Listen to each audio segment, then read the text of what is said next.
As promised, a man who used to need an introduction, but very quickly has become a household name, not always in a good way, perhaps because of the budget, but here he is in the studio with me, the Senator from Western Australia, Federal Finance Minister, Senator Mathias Cormann. Welcome to the show. Nice to have you here in person. Good to be here. Now, it's a week since the budget. Is it going to plan? Well, it was never going to be easy. We inherited a budget in a mess, and we need to repair the budget, and we understand that making the right decisions is not necessarily going to be popular. But you must have known there was going to be a reaction. Is the reaction what you expected? Worse, better, or about the same? Well, it's pretty well what we expected. I mean, we were very conscious as we were working through the numbers, through the information, through the options in front of us, to put the budget back onto a more sustainable track, to ensure that Australia has the best possible opportunities into the future, that some of these decisions were going to be very unpopular. But that just proves the point, how convinced we are that we're doing what needs to be done. Because, I mean, we're not focused on our political self-interest, we're not focused on a big shot in the arm in terms of the next poll. We're focused on doing what is right for our country. In other words, you can weather the attacks, and you get a lot of Liberal MPs saying they've never had such a backlash from the electorate. You're saying that was not unexpected and you can weather that? Well, we will continue to calmly explain the decisions that we've made and the reason for those decisions. We're hopeful that over time people across Australia will accept that what we're doing is what was needed in order to build a stronger, more resilient economy where everyone can have an opportunity to get ahead. We all know that politics, if they're going to accept it, politics is as much about the sell. I mean, the actual document was only part one, really, wasn't it? Now it's about convincing people. How do you think that's going? Well, that's why I'm here. That's why the Prime Minister, the Treasurer and I were doing interviews every single day from morning till evening to explain the reason for our judgments. That's why the whole government, do you think you're getting the message out when you've got like a Q&A last night where all the focus is on about the broken promises? Yeah, well, look, I mean, at the end of the day, it's very important for us to be confronted with things that are on people's minds so that we can explain ourselves. And so from that point of view, it's very important for people like yourselves to ask all of the tough questions so we can answer them. Well, OK, you heard what I just said in my editorial. You had the stand and pause, you woke up, you see the Fin review. It sounds very much like this is the backup you need to your message. You know, S&P says you're on the right track, and if not, it threatens the rating. And certainly the government hung on to that.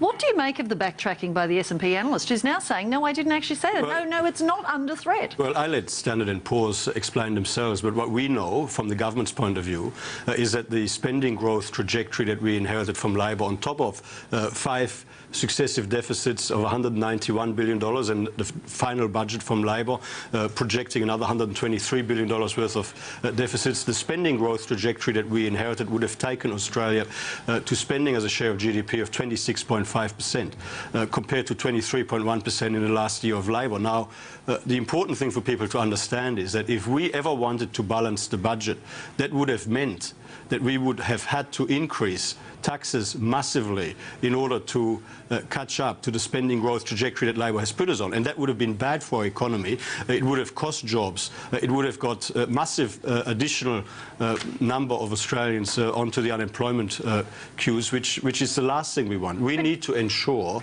that government lives within its means, that government spending is sustainable and it doesn't ramp up to the sort of level that Labor had put in place. But just look at today's story, the S&P rating, given that it was a AA under much of the Howard Costello government. It was actually a AAA.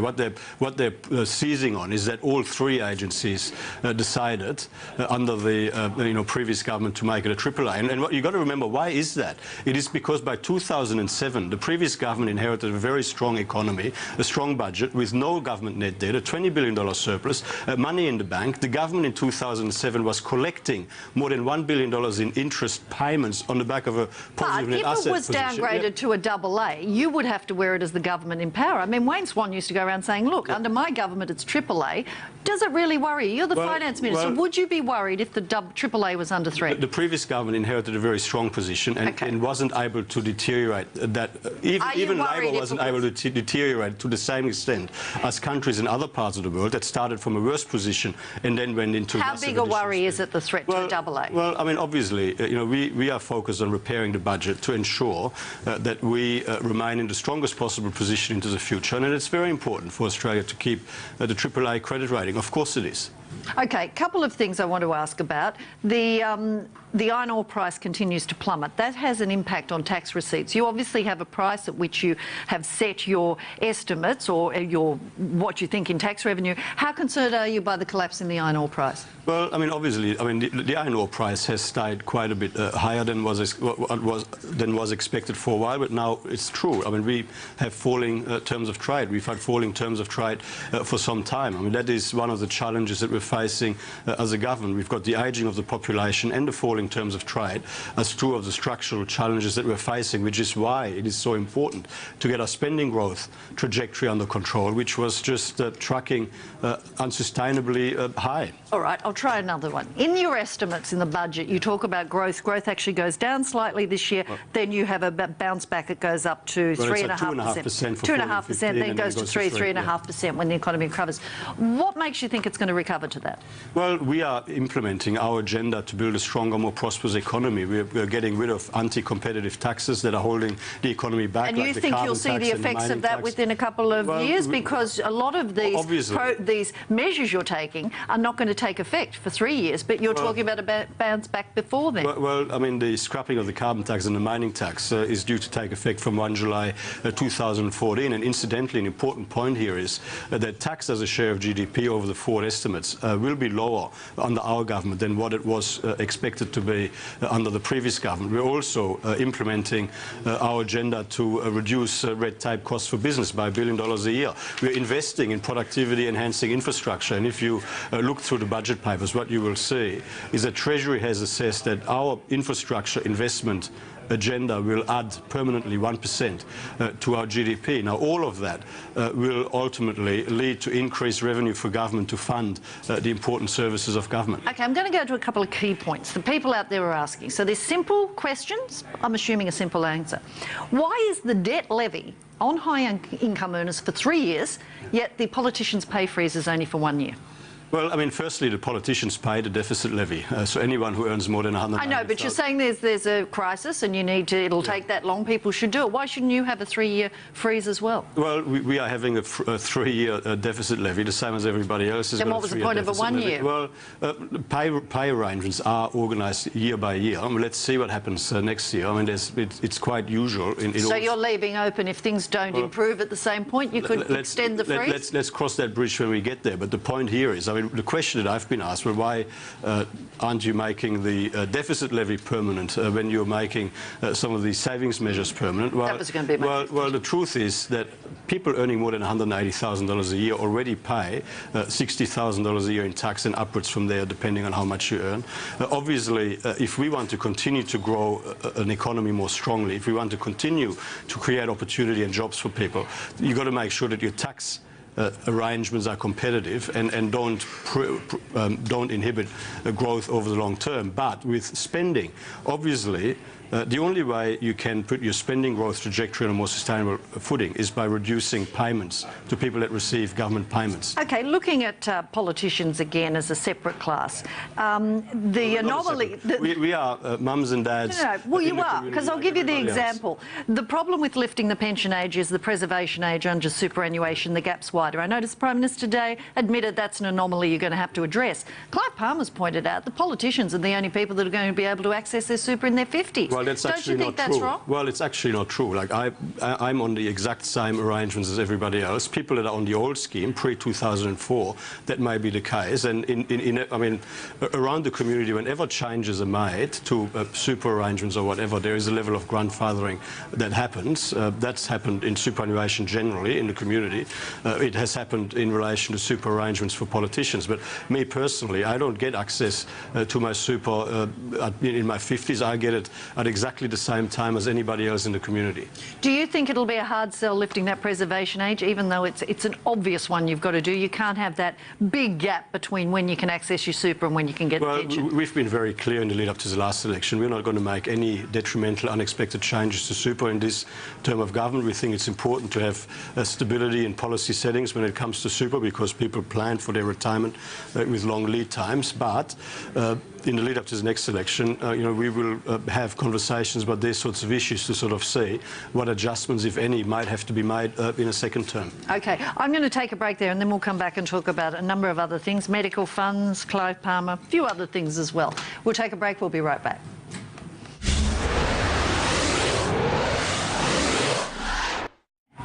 Welcome back. I'm here in discussion with Federal Finance Minister, Senator Mathias Cormann. Let's look at a couple of other things. You talk about the heavy lifting and there's been talk that business has to do their bit. I have been surprised, having been a business reporter, at how few business people have come out in support of the budget or come out and given you a bit of backup on this, not to mention they continue to cut. They're not. Where's the heavy lifting? What are you expecting them to do? Do you think they've come to the party enough, or what are you expecting them to do now? We're in government. It's our job to make the decisions that we think are right for the country. But you said you want business to do some heavy lifting too. What do you want them to do? Well, everybody needs to. Well, we want them to employ more people. We want them to develop products that people want, sell them and be successful. We want businesses across Australia to be as successful as they possibly can be, so they can offer as much opportunity to people across Australia as possible. OK, I talk to business, especially in the medium, small to medium. I'll give you an example of one. They always say we're Liberal voters. One who runs small nursing homes, and he said that you've cut the tax break, the payroll tax break, and this was going to make a difference. They run on small margins, and he's talked to many of them in the industry, and this could make the difference, make or break, whether they go broke. There's all these little things in the budget that people don't see. But if I can just make a general point there, I mean, what we found when we came into government is all these idiosyncrasies where, so the state government imposes a tax and the federal government pays the tax for a private business. That just doesn't make sense. Like state governments were offering concessions to seniors and others, and the federal government pays state governments to offer those concessions. Our view is if a state government wants to offer concessions, that's fair enough. They should fund those concessions. So if a state government imposes a tax, then the business that is faced with that tax should pay that tax. So it's all about pushing it back to the states, isn't it? Have you seen how badly run New South Wales is now? It does not fill us with hope to see it's about making states. sure it's about making sure that our system of government is efficient. Like, I mean, there's way too much. States don't make it any more efficient in our experience. Well, exactly. So right now there's way too much waste and duplication. There's way too much overlap, and not only is there overlap in terms of responsibilities, where federal, state, everybody is sort of getting stuck into the same issues. People have to pay more than they should have to pay for it. But then there's this cross-subsidisation backwards and forwards. The truth is, it should be. I mean, this is why we're having this white paper review process into the federation. Every level of government should be very clear what they're responsible for, and they should be responsible for the funding side of that.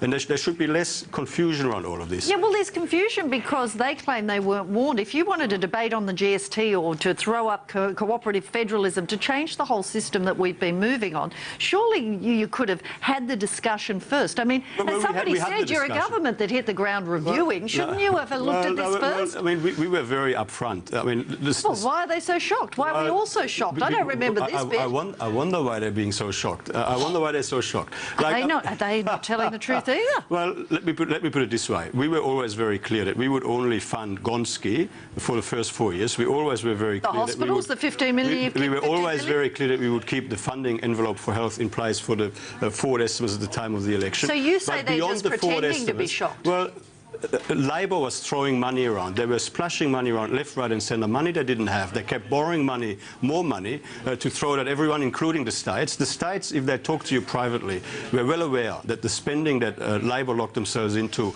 was unsustainable, that there would be a day of reckoning. The federal government had to make judgments on how we can get our spending growth trajectory back onto a sustainable footing. Everybody is being asked to contribute, including the states, and all levels of government need to ensure that their spending is as efficient and well targeted as possible, including state and territory governments. I'm going to go to a few other things. The $20 billion, the good thing you saved in the budget, the positive news, the $20 billion medical research fund, which is going to be funded, starts at $1 billion, goes to $20 billion, you claimed, in 4 years. 6 years. 6 years. In the from the co-payment. Now, there's a fairly... other savings. And other savings. But to go from $1 billion to $20 billion, even the people who are welcoming this find that a really overly optimistic estimate. How did you get to 1 billion to 20 billion in 6 years? Well, because what we've done in this budget is pursue structural savings and structural reforms, and the virtue as well as the challenge with structural savings and structural reforms. But if fewer people go to the GP, you're going to make fewer savings. So it starts low and slow and then builds over time. And it does not only, I mean, obviously the co-payments is part of what goes into that fund, but all of the savings that we've made in the health portfolio, in order to be consistent with the pre-election commitment that we would keep the same funding envelope in place for health. All of the savings within health to ensure increased efficiencies go into that medical research future fund. Well, some say that you're cutting a lot of the preventative health care now, that people are going to worry about their health today, are going to be suffering now for a pie-in-the-sky argument that you might cure cancer in 20 years. It's a long shot, isn't it? Well, that's actually not true. So when it comes to preventative health, so the Labor Party set up a preventative health agency which did exactly the same thing as an area within the health department already used to do. So we had another 30-odd public servants to do again, all over again, what people were doing in a different part of government. There was way too much double-up waste, too much waste and duplication, which taxpayers have to pay for. Okay, couple of quick things. Cut that waste. There's also a criticism that too much emphasis on medical research, which is a long shot, and you're cutting the CSIRO. You don't have a science minister, you don't have an innovation minister. It's all part of industry. You're cutting R&D tax breaks. Don't we have to be a clever country? Shouldn't we be, or as Ed Husick said on this show, brains not bitumen? Well, we don't think that medical research is a long shot. We think that in Australia we've got a great track record when it comes... But what about other science and innovation? And we are continuing to invest in other science and innovation, but obviously it's a matter of, ensuring that any taxpayer support is well targeted. Under Labor, a lot of the research that was happening was in some obscure causes that, quite frankly, never had any prospect at all of delivering commercial benefit. The CSIRO has a very good track record. You just gutted it. And we ensured that funding was better targeted and more sustainable. All right. Let's go to another one that didn't get much interest, but it is a business show. ASIC's to lose $120 million in funding over 4 years. I don't know if you watched recent Four Corners investigation into issues with the Commonwealth Bank. There's a feeling after Storm Financial and all these things that, in fact, you need your corporate regulator. The last thing it needs to do is have its funding cut. Well, and ASIC's advice to us is that they can fulfil their responsibilities with adjusted funding, because, again, efficiencies are able to be achieved and they can deliver the same level of outcome at a lower cost, and we think that that is the responsibility. Well, the same level, some would argue, is not very good as it is. Well, maybe there was too much FUD in the system, and it needed to be adjusted to make sure that they were more targeted and more focused on what needed to be done. Well, that brings us to the issue at a time they're having their budget cut, that in fact you have the rollback of the FOFA, the financial advice reforms. There's a suggestion in the Fairfax papers today that once the budget dust clears, you will be revisiting it. We've spoken about it before. What is going to happen on FOFA? Are you committed to it in its current form or in the consultations? Are you open to changing it given the backlash? Well, the timetable is exactly as I outlined on the 24th of March. There is a Senate inquiry underway which will have hearings this week. The Senate inquiry into the legislation will report by the middle of June, and after that committee has reported, the government will make a final decision. Now, that is in relation to the specifics. Obviously, the commitments we took to the last election to ensure that there is a more appropriate balance between appropriate levels of consumer protection while making sure that access to high-quality financial advice remains affordable and accessible. We continue to be committed to all of the things that we said we would do before the election. What's going to happen to Senator Arthur Sinodinos? He's stood down. It's now delayed. ICAC is delayed. Do you expect him to come back? And surely that's hampering this whole issue of the FOFA. Well, Senator Arthur Sinodinos is a fine man who is doing a great job. I hope he comes back soon. But given his evidence, is he a fit person to handle a financial portfolio? I mean, these are not matters for me to... But you expect him to come back? Well, that is my absolute expectation. But is it not hampering you in not having an assistant treasurer? Well, you're having to do it. Well, I'm acting in the position while he's away, and I'm very happy to do that. OK. Final question on the politics of selling this. I said last night it's almost the horse trading now begins, and we know the biggest horse trader you've got is you've got to deal with Clive Palmer, who's making statements left, right and centre. Today, Barnaby Joyce, yesterday, having called the Palmer United Party a cult, today said, quote, Clive is as cunning as a lavatory rat. Did those comments actually help with negotiations? Well, you know, Barnaby brings his own style to, politics, and he's very effective. He's a very effective politician. I've got a different style, but that's, you know, we all come to politics in our own ways. But is it helpful? Well, I'm sure that there are different ways of achieving the outcome that we want to achieve. OK, then just tell me this, final question. Do you expect the budget, it looks to me like an ambit claim, knowing you've got to do the horse trading, but do you expect it will, do you really expect it's going to go through, and not about the votes, but is the budget we will look like eventually going to be exactly like this, or will there inevitably be some compromises? Well, I mean, obviously, I can't predict what comes out of the Parliament, but could you compromise? The budget that we're putting to the Parliament is the budget that, in our judgment, Australia needs right now, given the budget mess, the debt and deficit mess that we've inherited from Labor. But, I mean, obviously, we will work constructively through the parliamentary process, and let's see what happens. So you're not ruling out the fact that there might be compromises? You're not saying my mind is closed? Well, we've always been very clear that we've put forward the budget that Australia needs. It's good policy. It is policy that will put Australia on a stronger footing. It's no good if you can't get it through, is it? But, you know, obviously we'll work through the parliamentary process. That's what we always do. OK. Senator Cormann, thank you for your time tonight. No doubt we'll be talking to you again. I'm sure. That's the show for tonight. We'll be back again tomorrow night. I'll see you then.